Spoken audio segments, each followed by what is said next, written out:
तो पढ़ेंगे क्या, त्रिकोणमिति, ट्रिग्नोमेट्री। देखा जाए पहले ये ट्रिग्नोमेट्री क्या होती है ना, क्या लिखा हुआ है ट्रिग्नोमेट्री, स्पेलिंग क्या है, TRIGONOMETRY।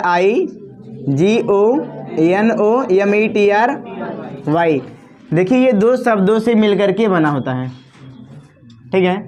दो शब्द आपके कौन कौन से हैं, एक इसमें है ट्राइगोन, ट्राइगोन, और फिर ये क्या है मैट्रिक, METRY। मैट्रिक हम लोग मेजर भी बोल सकते हैं, MEASURE। ट्राइगोन, ट्राइगोन हिंदी में कहते हैं हम लोग तीन भुजा या तीन भुजाएं। मैट्रिक माने होता है मापना, मैट्रिक माने क्या होता है, मापना। ट्राइगोन माने तीन भुजा और मैट्रिक माने मापना या मेजरमेंट। तीन भुजाओं को मापना क्या कहलाता है, त्रिकोणमिति कहलाता है। ये तो परिभाषा कभी आता नहीं बोर्ड में, केवल समझने के लिए है।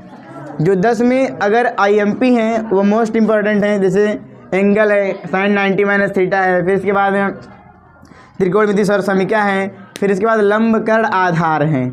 बस यही चीज़ ज़रूरी है। लेकिन सबसे पहले हम लोग देखते हैं लंब कर्ण आधार से शुरुआत करते हैं, एकदम इजी, जो छोटे बच्चों को कराया जाता है। चलिए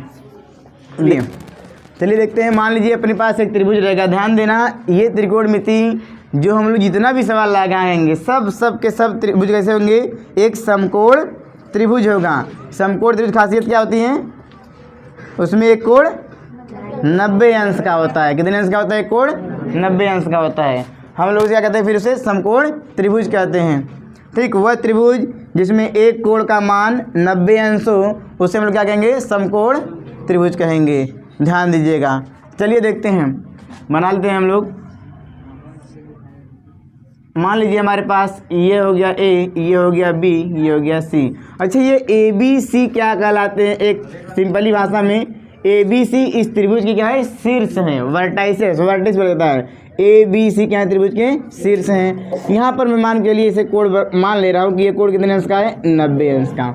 तो इस त्रिभुज में हमने देखा कि सर एक कोण इसमें 90 अंश का है, इसलिए ये त्रिभुज एक समकोण त्रिभुज हो गया।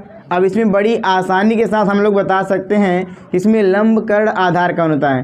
ध्यान देना, आधार हमेशा जो है नीचे की तरफ होता है। कोई भी त्रिभुज रहेगा उसमें बेस का मतलब होता है जमीनी स्तर। तो ये आपको दिख रहा है जो BC है, BC ये आपका क्या है, ये आधार है। क्या है ये, आधार। इसको इंग्लिश में हम लोग कहते हैं बेस। क्या बोलते हैं, बेस, BASI। फिर इसके बाद हमारा AC है। AC को हम लोग पहचानेंगे क्या है, AC हमारा क्या है, ये लंब है। इसको इंग्लिश में कहते हैं परपेंडिकुलर, परपेंडिकुलर। ध्यान दीजिए। फिर इसके बाद हमारा ये होता है AB हमारा होता है कर्ण। AB क्या है, हमारा कर्ण। इसको इंग्लिश में कहते हैं हाइपोटेनस, हाइपोटेनस। ध्यान दीजिए। लंब कर्ण आधार, अब इन तीनों में रिलेशन होता है। क्या रिलेशन होता है उसको हम लोग देख लेते हैं। पहले इतना आप लोग नोट करिए, ये देखते हैं। अब इसमें ना तीन जो है सूत्र इंपॉर्टेंट हैं। जैसे मान के लिए कभी कभी क्या होगा ना, आपको लंब दिया रहेगा, आधार दिया रहेगा, कर्ण निकालना रहेगा। फिर इसके बाद कभी कभी आपको क्या है कि इसमें ना मान लीजिए कर्ण दिया है, लंब दिया है, आधार निकालना है। तो इस प्रकार से आपके जो क्वेश्चन इसमें पूछे जाते हैं, बहुत इजी होता है बताना। देखिए केवल 3 रिलेशन है, उससे काम हो जाएगा। नंबर 1 सबसे बड़ी इसमें जो है ना कर्ण मानी जाती है। आप कर्ण का क्या करिए, स्क्वायर कर दीजिए। कर्ण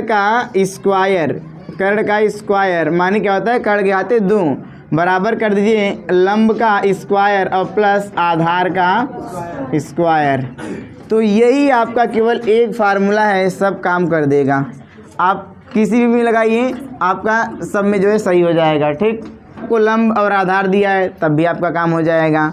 जैसे एक एग्जांपल समझते हैं हम लोग। मान लीजिए हमारे पास एक त्रिभुज है, हम करें एक त्रिभुज है जिसमें आधार जो है 4 सेंटीमीटर है, लंब जो है 3 है, तो कर्ण का मान कितना हो जाएगा। तो 3 आपका लंब दिया हुआ है, आधार आपका 4 दिया हुआ है। चलिए रखिए, इसी वाले क्वेश्चन हम लोग यहाँ पर सॉल्व करते हैं। मान के लिए अपना पॉइंट ABC, चलिए ले लीजिए। अब यहाँ पर कर्ण आपसे पूछा है तो हम कहेंगे कर्ण का स्क्वायर बराबर लंब का स्क्वायर। लंब यहाँ पर क्या है, 3 है। चलिए अच्छा, लंब का स्क्वायर क्या है, 3 है, तो 3 का स्क्वायर और प्लस 4 का स्क्वायर। 3 का स्क्वायर कितना होता है 9, 4 का स्क्वायर 16, 16 में कितना आ गया 25। आपको पता है ये कर्ण का स्क्वायर है, ये स्क्वायर हटेगा तो 25 किस में जाएगा करड़ी में, मतलब अंडर रूट में। तो ये कर्ण बराबर कितना आएगा करड़ी में 25।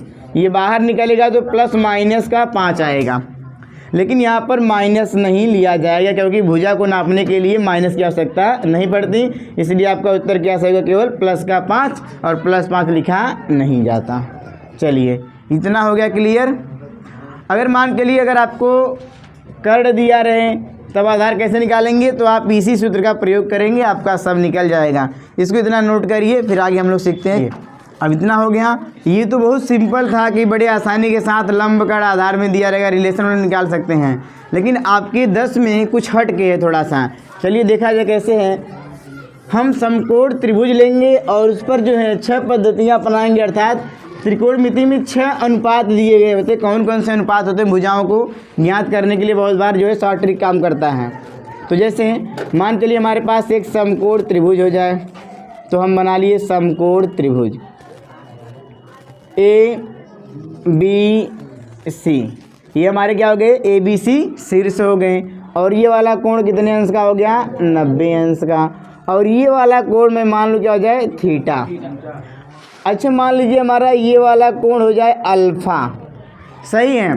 तो हमारा BC तो आधार रहेगा, आधार में कोई परिवर्तन नहीं होगा, परिवर्तन हो जाएगा। अगर हम कोण के अकॉर्डिंग अब इसमें देखेंगे परिवर्तन हो जाएगा।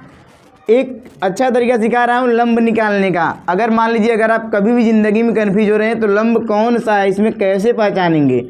अगर कोई बोला कि आपको कोण थीटा लेना है, क्या लेना है कोण थीटा, तो इसमें लंब कौन होगा, तो हम अपना फिंगर यूँ करेंगे और ऐसे ही हम कर देंगे फिंगर की तरह से बीचों बीच, तो हमारी जो ये फिंगर जाएगी वो बता देगी वो लंब है। तो कोण थीटा के लिए लंब कौन सा हो जाएगा AC। क्लियर है। और अगर मान के चलिए कोण अल्फा के लिए लंब हमारा क्या हो जाएगा BC। क्लियर हो गया, क्योंकि इस फिंगर से थीटा के अकॉर्डिंग हम लोग पता कर लेंगे लंब कौन है। तो भैया थीटा जब ऐसे था हमने अपनी फिंगर को यूँ किया, या इस मार्कर की नोक को देखो, मार्कर की नोक जहाँ पर जाएगी वही लंब हो जाएगा। यहाँ पर मैंने रखा मार्कर, नोक गई इधर, तो ये हो गया लंब। अगर मान लीजिए कोई पूछा अल्फा के अकॉर्डिंग, अल्फा के अनुसार, तो हम ऐसे कर देंगे। तो फिर इधर किधर है मार्कर की नोक देखो ध्यान से BC की साइड, तो अल्फा के लिए लंब कौन हुआ BC हुआ। चलिए अच्छा, मतलब लंब पहचानना सीख गए। जब आप लंब पहचानना सीख गए तो आपका काम आसान हो गया। हम थीटा के अकॉर्डिंग देखेंगे, अल्फा के अकॉर्डिंग नहीं। तो थीटा के अकॉर्डिंग AC हमारा क्या है लंब है, BC हमारा क्या होगा आधार होगा, और AC हमारा क्या हो जाएगा कर्ण हो जाएगा। इंग्लिश में शॉर्टकट में देखेंगे, आधार माने कैपिटल B बेस, और लंब माने परपेंडिकुलर P, कर्ण माने हाइपोटेनस H। सही है इतना। इसकी 6 जो है अनुपातें उसे मेजर करने के लिए अर्थात मापने के लिए देखते हैं कौन कौन से हैं। नंबर 1 आपका होता है साइन, नंबर 2 होता है आपका कॉस, नंबर 3 होता है टैन, नंबर 4 होता है कॉट, फिर नंबर 5 होता है सेक, नंबर 6 होता है आपका कॉसेक। अब देखिए अगर मान के लिए कोई आपसे पूछे साइन थीटा बराबर क्या होगा, कॉस थीटा बराबर क्या होगा, टैन थीटा बराबर क्या होगा, तो हम लोग याद रखते हैं क्या है आधार लंब कर्ण, इसी में रिलेशन बताएंगे ये सब अनुपातें में। चलिए देखते हैं साइन थीटा बराबर क्या होता है। देखिए साइन थीटा बराबर क्या हो जाएगा लंब बटा कर्ण, सही है। फिर इसके बाद आपका कॉस थीटा बराबर क्या हो जाएगा, देखते हैं आधार बटे कर्ण, रटना नहीं पड़ेगा, एक बार देख लीजिए बस। टैन थीटा बराबर क्या हो जाएगा लंब बटे आधार। बस आपको केवल 3 याद करना है और 3 आपको याद नहीं करने हैं। हम ऐसे कहेंगे साइन थीटा का उल्टा, साइन थीटा का उल्टा क्या होगा कॉसेक थीटा, अर्थात कॉसेक थीटा बराबर कर्ण बटा लंब। फिर हम कहेंगे कॉस थीटा का उल्टा, कॉस थीटा का उल्टा क्या हो जाएगा सेक थीटा, सेक थीटा माने कर्ण बटे आधार, कर्ण बटा आधार हो गया। फिर हम कहेंगे tan थीटा का उल्टा, tan थीटा का उल्टा क्या हो जाएगा, cot थीटा। cot थीटा क्या हो जाएगा, आधार बटे लंब, आधार बटे लंब हो गया। अब लेकिन ध्यान दीजिए, हम लोग इसको बड़े आसानी से याद कर देंगे। इसको हम ल को बोलेंगे, ध्यान देना, ल को बोलते हैं कैपिटल अक्षर कैपिटल L से, सही है। आ को बोलेंगे कैपिटल अक्षर A से,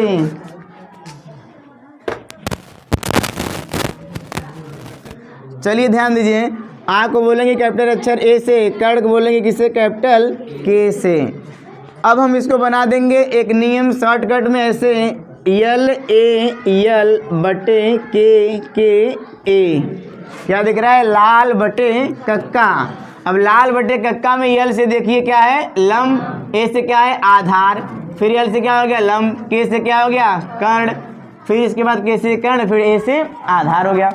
अब अगर साइन थीटा, ये पहला वाला जो आपको टर्म दिख रहा है ये साइन थीटा है, जो दूसरा आपको दिखेगा ये कॉस थीटा है, और जो तीसरा आपको दिखेगा लंब बटे आधार ये tan थीटा। देखिए साइन थीटा बराबर यल बटा के, लंब बटा कर्ण, मैच कराइए, साइन थीटा बराबर लंब बटा कर्ण, काम कर रहा है। चलिए कॉस थीटा बराबर देखिए आधार बटा कर्ण, सही है। ऐसे हम लोग ऐसे कर लेते हैं, यहाँ पर ऊपर इसको बता देंगे ये साइन थीटा, इसको हम लोग बता देंगे बीच वाला कॉस थीटा, और इसको हम लोग बता देंगे ये हमारा क्या हो गया, tan थीटा। बाकी सबको याद नहीं रखना है, पहले इतना नोट करिए आप लोग अच्छे से, फिर हम लोग आगे बढ़ते हैं। आपके सवाल में देगा कि आपके पास एक त्रिभुज है जिसका आधार इतना है, लंब इतना है, कर्ण इतना है, लेकिन हम आपको क्वेश्चन दे रहे हैं कर्ण बता देंगे आपको और लंब बता देंगे, आधार नहीं बताएंगे, फिर आपको 6 अनुपात निकालना रहेगा। देखिए क्वेश्चन कैसे हैं। ये आपके पास हो गया त्रिभुज, इसमें कर्ण मैंने आपको दे दिया 5, चलिए अलग ले लेते हैं। कर्ण दे दिया मैंने आपको 13, मैंने आपको लंब दे दिया इसमें 12, मैंने आपको इसमें आधार जो है नहीं दिया है। हम त्रिभुज बना देते हैं ABC, कह रहा हूँ 6 अनुपात यहाँ से, अर्थात कहने का मतलब मान चलिए हमारा हो गया थीटा और फिर हमारा एंगल हो गया क्या है 90 डिग्री। कह रहा हूँ आपसे कि इसमें आपको ज्ञात क्या करना है, साइन थीटा क्या होगा, कॉस थीटा क्या होगा, tan थीटा क्या होगा, cot थीटा क्या होगा, sec थीटा क्या होगा, cosec थीटा क्या होगा। तो आपको ये सब निकालना है, लेकिन आपको पता है कि ये अनुपात तभी ज्ञात किए जा सकते हैं जब त्रिभुज की तीनों भुजाएं पता हो तब। तो हमें त्रिभुज में क्या क्या मिला हुआ है, कर्ण। चलिए देखते हैं कर्ण कितना दिया हुआ है, लिखिए कर्ण बराबर कितना दिया हुआ है 13, और फिर हमारे पास लंब दिया हुआ है। अच्छा उसको लंब हम कैसे बोले सर, ये थीटा इधर लगाए मार्कर, यहाँ देखें नोक गया, तो ये हो गया हमारा लंब। लंब बराबर कितना दिया है 12, मुझे आधार नहीं पता तो आधार बराबर क्वेश्चन मार्क।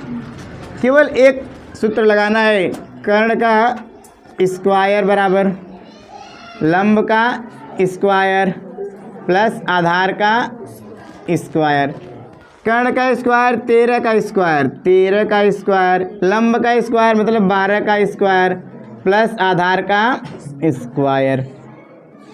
चलिए 13 का स्क्वायर कितना जाएगा 169, 12 का स्क्वायर 144 प्लस आधार का स्क्वायर। 144 इधर लेकर जाइए तो क्या हो जाएगा, आधार का स्क्वायर बराबर 169 माइनस 144, तो हमारा कितना आ जाएगा यहाँ से, फिर ये 25 आएगा। अब आधार स्क्वायर बराबर 25, तो स्क्वायर है, स्क्वायर जब हटेगा तो किस में जाएगा, ये अंडर रूट करड़ी में। कितना आएगा बाहर, केवल 5। तो हमारा पता चल गया। अब आधार बराबर कितना आ गया, 5 आ गया। चलिए इतने में हम सब काम कर देंगे। हमें क्या निकालना है, साइन थीटा। सबसे पहले हम ऊपर अप्लाई कर लेते हैं कि हमें ऐसे चलना है लाल बटे कक्का से। तो यहाँ पर लाल बटे कक्का साइन थीटा लंब बटा कर्ण, फटाक से लिखते हैं साइन थीटा बराबर लंब बटे कर्ण। लंब कितना है एल से 12, कर्ण कितना है अपने पास 13, काम हो गया। फिर हमारे पास आ गया कॉस थीटा, तो हम इसको ले लेते हैं कॉस थीटा बराबर क्या हो जाएगा, देखिए आधार बटे कर्ण। आधार बटा कर्ण। आधार कितना आया सवाल में 5, कर्ण कितना आ गया 13। इसके बाद हमारा आएगा tan थीटा। tan थीटा कहाँ है, लंब बटे आधार, लंब बटे आधार। बात मत करो, बहुत आवाज़ आ रही है। लंब बटे आधार, तो लंब कितना अपने पास चेक करिए, यहाँ पर 12 है, तो 12 बटा आधार कितना आया 5 आ गया। अब आपको पता है tan का उल्टा क्या होता है cot। cot थीटा बराबर क्या हो जाएगा, आधार बटे लंब, क्या हो जाएगा 5 बटा 12। फिर आपका sec थीटा है, sec थीटा बराबर क्या हो जाएगा, sec थीटा बराबर कर्ण बटा आधार, कर्ण बटे आधार। तो ये कर्ण बटा आधार कितना आ जाएगा, देखिए 13 बटा 5 आ जाएगा। फिर आपका एक होता है cosec थीटा,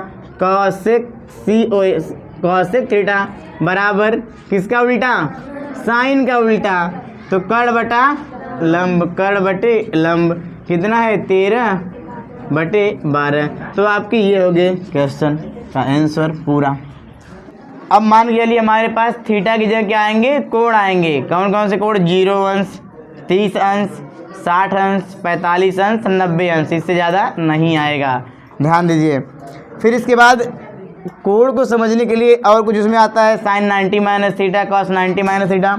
सिंपली समझते हैं, केवल बताएंगे और जो काम करेंगे केवल वही लिखवाएंगे। जैसे मान के लिए अपने पास हम लोग पढ़े थे निर्देशांक ज्यामिति में, निर्देशांक ज्यामिति में हम लोग कहते थे ये हो गया मूल बिंदु, ये हो गया एक्स एक्सिस है ना, एक्स एक्स, ये एक्स एक्स केवल एक्स भर, ये एक्स अक्ष, और इधर वाला एक्स डैश है ना, ऊपर वाला वाई, नीचे वाला वाई डैश। तो ध्यान दीजिए, अब त्रिकोणमिति में भी इसमें चतुर्थांश होते हैं, 1 चतुर्थांश, 2, 3, इसके बाद नंबर 4। हम यहाँ से चलेंगे यहाँ तक तो हमारा ये बने कितना 90 अंश। अगर हम यहाँ से पूरा घूम कर आएंगे तो 180 अंश, फिर हम घूम कर आएंगे तो फिर कितना बनेगा 270 ना, 90 90 180, फिर 90 जोड़ेंगे 270, फिर एक बार पूरा घूम कर आएंगे तो कितना बनेगा 360। फिर आप चले जाएंगे पहले वाले में। हमें केवल यही वाला एरिया पढ़ना है, बस इसी एरिया में क्या काम होता है, कितने कोण इसमें 0 से लेकर के 90 तक केवल ही बन रहा है ना। हमारे सिलेबस में 10 वाले में केवल इतना ही है। हम देखेंगे साइन 90 माइनस थीटा क्या होता है, कॉस 90 माइनस थीटा क्या होता है। फिर इसके बाद हम लोग देखेंगे साइन 30 अंश पर कितना मान होता है, साइन 45 पर मान कितना होता है। चलिए देखा जाए, देखते हैं। सबसे पहले हम लोग देखते हैं ना sine 90 minus theta, cos 90 minus theta, tan 90 minus theta. फिर इसके बाद हम लोग एंगल पर चर्चा करेंगे, कौन से कोण का मान कितना आता है। सिंपल है, छठ हुए याद कर लेंगे फटाक से आप। Sine 90 minus theta, sine 90 minus theta, फिर एक हो जाएगा कॉस 90 माइनस थीटा। पहले हम 2 याद करते हैं बस। साइन 90 माइनस थीटा आ जाएगा कॉस में, और कॉस 90 माइनस थीटा आ जाएगा साइन में। क्लियर हो गया। साइन 90 माइनस थीटा बराबर ये क्या हो जाएगा cos theta, cos 90 minus theta ये क्या हो जाएगा साइन थीटा। अब काम हो जाएगा। टेन 90 माइनस थीटा और हम लिखेंगे cot 90 minus theta, tan 90 minus theta cot theta, cot 90 minus theta तो टेन थीटा। इसके बाद हम लोग आएंगे नंबर 1, नंबर 2, नंबर 3, कितने हो गए 4, नंबर 5 पर आते हैं, फिर 6 हुए पूरे। अब इसके बाद क्या आएगा सेक ना, सेक 90 माइनस थीटा आएगा, फिर कॉसेक 90 माइनस थीटा आएगा। तो सेक 90 माइनस थीटा क्या आ जाएगा कॉसेक थीटा, और कॉसेक 90 माइनस थीटा क्या आ जाएगा सेक थीटा। पकड़ में आ गया क्या। साइन 90 माइनस थीटा बराबर कॉस 90 माइनस थीटा बराबर टेन 90 माइनस थीटा बराबर कॉट 90 माइनस थीटा बराबर सेक 90 माइनस थीटा बराबर कॉसेक 90 माइनस थीटा बराबर। देखिए यूपी बोर्ड एग्जाम में क्वेश्चन पूछा गया था बिल्कुल सिंपल सा 1 नंबर का। देखिए कैसे, साइन 10 अंश बटे कॉस 80 अंश बराबर कितना होगा। देखा जाए साइन क्या है, साइन 10 अंश और बटे कॉस 80 अंश। ये क्वेश्चन है यूपी बोर्ड का है, 1 नंबर में आया था ऑब्जेक्टिव में। इसका सवाल करते हैं हम। इसको अगर लिखें कि साइन 90 माइनस 80, बताइए कोई दिक्कत होगा। साइन 90 अंश माइनस 80 अंश कितना आएगा ये? पक्का? इसको हम ऐसा लिख सकते हैं, कन्फर्म। चलिए बटे क्या आ जाएगा हमारा कॉस 80 अंश, इसको नहीं बदलेंगे। साइन 90 माइनस ये मान लीजिए क्या हो गया थीटा, साइन 90 माइनस थीटा बराबर क्या होता है कॉस थीटा। थीटा क्या लिखा हो इस बार 80 अंश बटे कॉस 80 अंश, क्या हो जाएगा कटकर 1 आएगा। और इसी प्रकार क्वेश्चन एक आया था सिंपल, आया था साइन 10 में लेते हैं 10 89 अंश बटे कॉट 1 अंश, ऐसे क्वेश्चन आया था। तो हम ऊपर वाले या नीचे वाले किसी एक को बदलेंगे, किस में 10 को कॉट में या फिर काट को कैसे बदल दे 10 में। चलिए हम ऊपर वाले को बदल देते हैं। क्या हम इसको 10 90 माइनस 1 अंश लिख सकते हैं? क्यों? क्योंकि 10 90 में से 1 गया तो कितना आएगा 89 आएगा, और नीचे क्या आ जाएगा कॉट का 1 अंश। 10 90 माइनस थीटा, 10 90 माइनस थीटा बराबर कॉट थीटा, कॉट थीटा के लिखा हुआ है 1, तो हमारा क्या जाएगा कॉट का 1 और बटे कॉट का 1, कट गया कितना आ गया 1। सही है। चलिए अच्छा ध्यान देना, एक ट्रिक यहाँ पर ज़बरदस्त है, बहुत बार ऐसे काम करता है लेकिन ऐसा नहीं रहता। अगर इन दोनों को जोड़ दीजिए 90 आ जाए तो सर 1 आ जाएगा, 80 10 90 आंसर आएगा 1, 89 1 90 आंसर आएगा आपका 1। बहुत बार ऐसे आप लोग देख सकते हैं, लेकिन ध्यान दीजिएगा आप लोग सही से लगाइएगा इसको। चलिए इसको नोट करिए फटाक से।